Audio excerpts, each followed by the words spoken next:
All right. Hey, everybody. We have Ben from Ben Camping Gear or Been Camping Gear, depending on what part of the country you're from, joining us from Colorado. Ben, thanks so much for joining us today. Yeah, thanks for having me. No doubt. Yeah, so we're just going to ask Ben some questions about what he's making, where he is, what sort of recreation he's enjoying, and get to hear a little bit more about his company today. We found you on Instagram. You really caught our eye, mostly because you're making lots of cool gear and really ultralight gear. But what has your sewing journey look like? When did you learn? And what was the first thing that you made? Okay, so I've actually only been sewing for a little over 2 years, not very long. I learned to sew in late 2018. And it was actually my former boss, Linda, was my. I'm an accountant by day, and she was my boss in accounting, and she taught me how to sew just using my roommate's pretty not the nicest sewing machine. But yeah, the first things I made were very basic. I started with just some drawstring, stuff sacks. Really just trying to learn how to do some stitching and stuff. But the first real big project I made was a backpack actually for myself. And that's kind of what kind of got me into it was trying to make custom backpacks for myself and stuff. And then I just got more and more into it from there. And it seems that you have a specialty in ultralight dog gear. How did you end up in the dog gear area? Yeah, so this is kind of interesting actually. I don't own a dog. Um, which you would think I would. I love dogs. I really like my accounting office back when I used to actually work in the office consistently is a dog friendly office, and it's like was one of my favorite parts was all my coworkers have dogs, and I'm always just playing with them.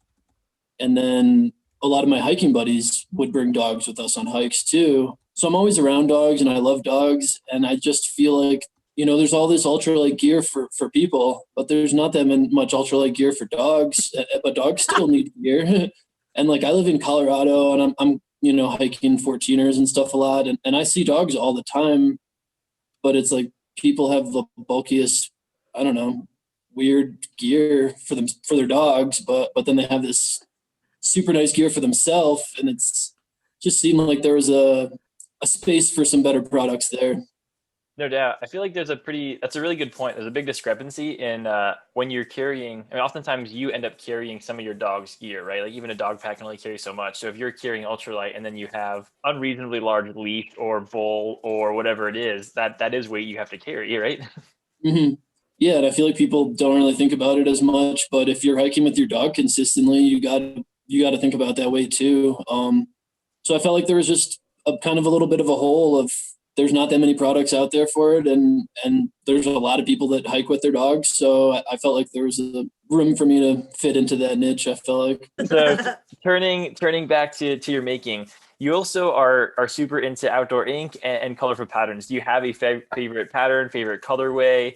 Why do you choose the colorful things that you do? Yeah. So in general, why I like outdoor ink is, I started with a Z-Packs backpack when I moved to the Tetons in 2013 or whatever. And you see the big companies, which make incredible gear, don't get me wrong, but it's all like, tan, gray, very boring colors. And it's like, The same three colors of Dyneema. Yeah. exactly. And it's boring and not very fun. And when you guys came out with the Dyneema outdoor ink with Dyneema, that kind of changed it because it was like it doesn't have to be boring anymore. You can have ultralight gear that's fun and exciting, and so I've loved all that. But to answer your question about my favorite, I'd say coloring book is my favorite.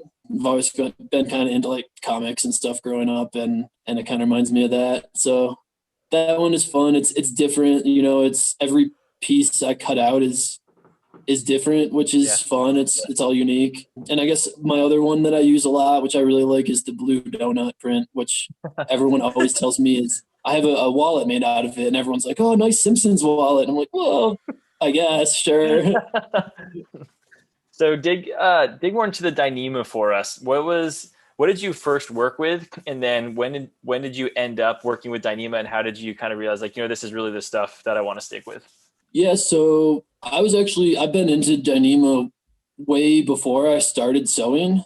I actually stupidly bought the lightest weight, the 0.34 ounce per yard Dyneema, and tried to learn on that. And it's not very easy to sew at all. I still don't really like sewing it. It's very, very light and delicate. Yeah. But I wanted to make some really, really crazy light stuff. And so I started trying to learn on Dyneema and quickly decided that I was wasting a lot of money. So I bought some cheaper fabric to learn on. But I was pretty much all, I used some X-PAC and a few other fabrics here and there, but I've pretty much been all in on Dyneema since I learned to sew, since way before I learned to sew even. So we've been talking a lot about ultralight hiking this week. We talked with Nashville Pack just the other day, and they're going to be on our podcast this week. And one question we asked them that I think would fit you really well also is what came first for you? Was it hiking and peak bagging, and then you got into ultralight, or were you interested in finding kind of this mindset of ultralight gear and the ultralight mindset, and you applied that to hiking? Yeah, so basically when I grew up in Michigan, I lived in Michigan until I was I was in Indiana for a couple of years, but mostly Michigan until 23. And that's when I moved to the Tetons.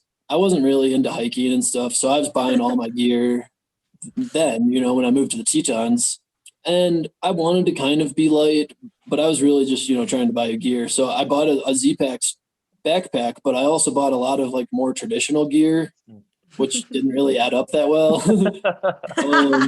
It wasn't the greatest combination, but over the years I got more and more into it because I've always kind of had a bad back all the way. I played tennis growing up and just didn't do well with my back.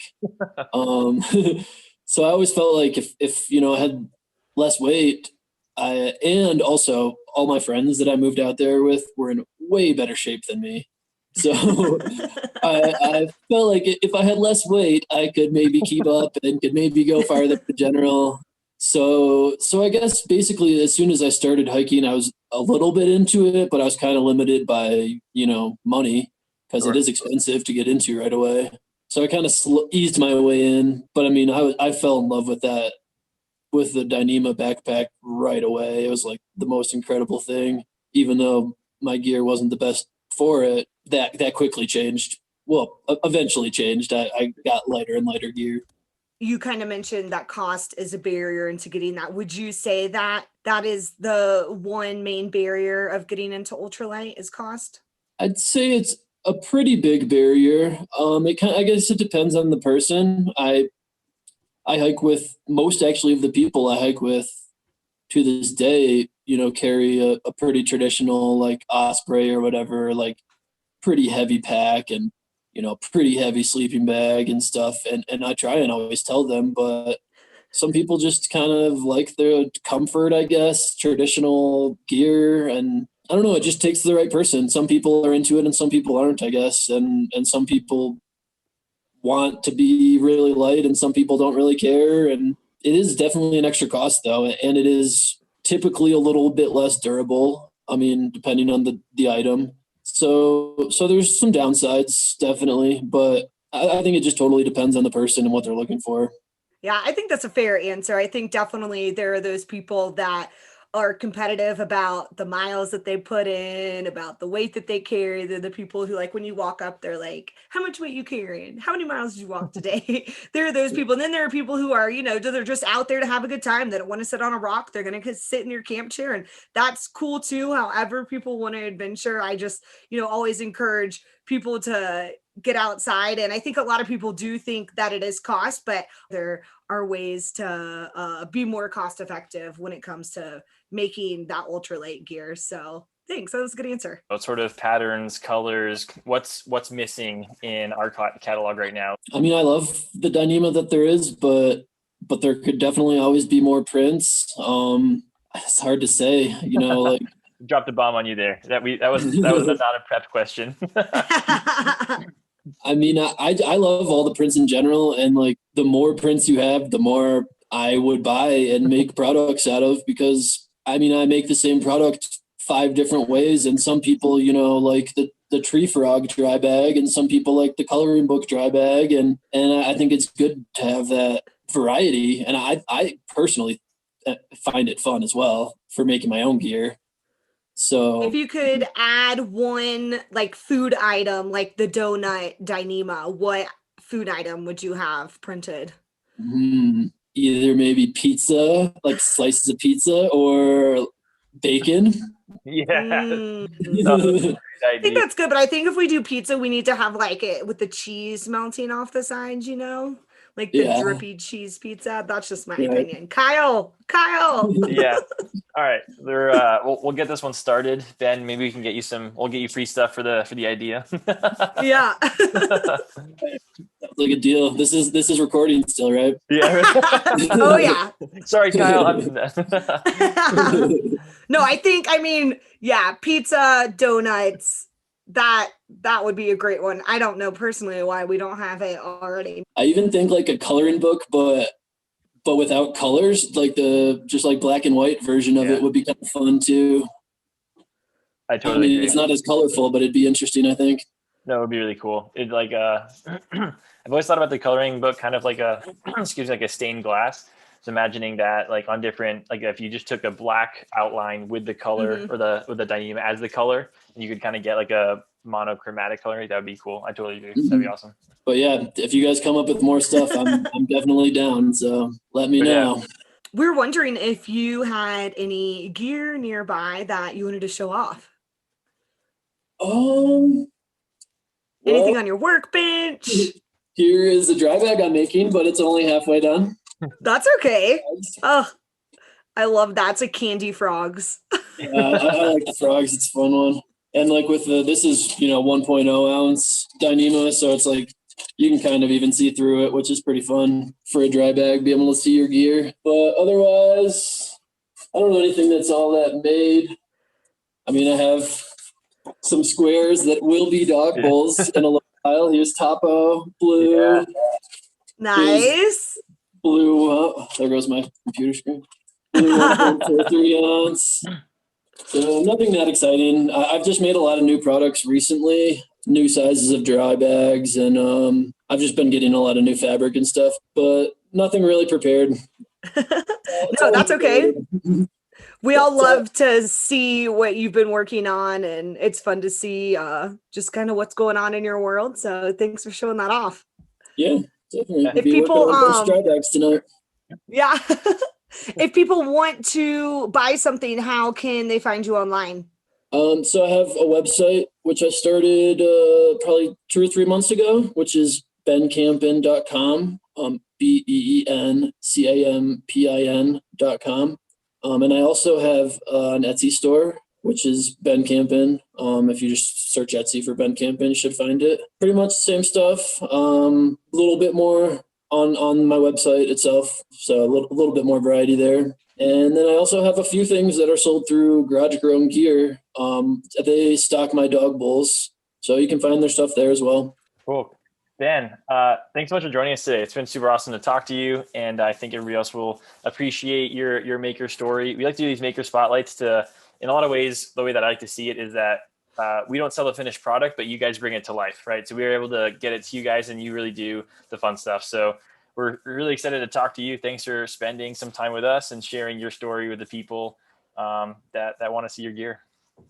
Awesome. Yeah. Appreciate having you talk with you, and I love all your gear. Hope you actually do make some more outdoor ink. As much as Avery and I have the ability to, we'll push that as far as we can. Sounds good.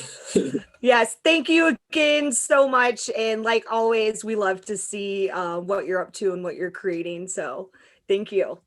Awesome. Cool. Have a good night. Awesome. Thanks. Have a great night. All right. Thank you. Bye.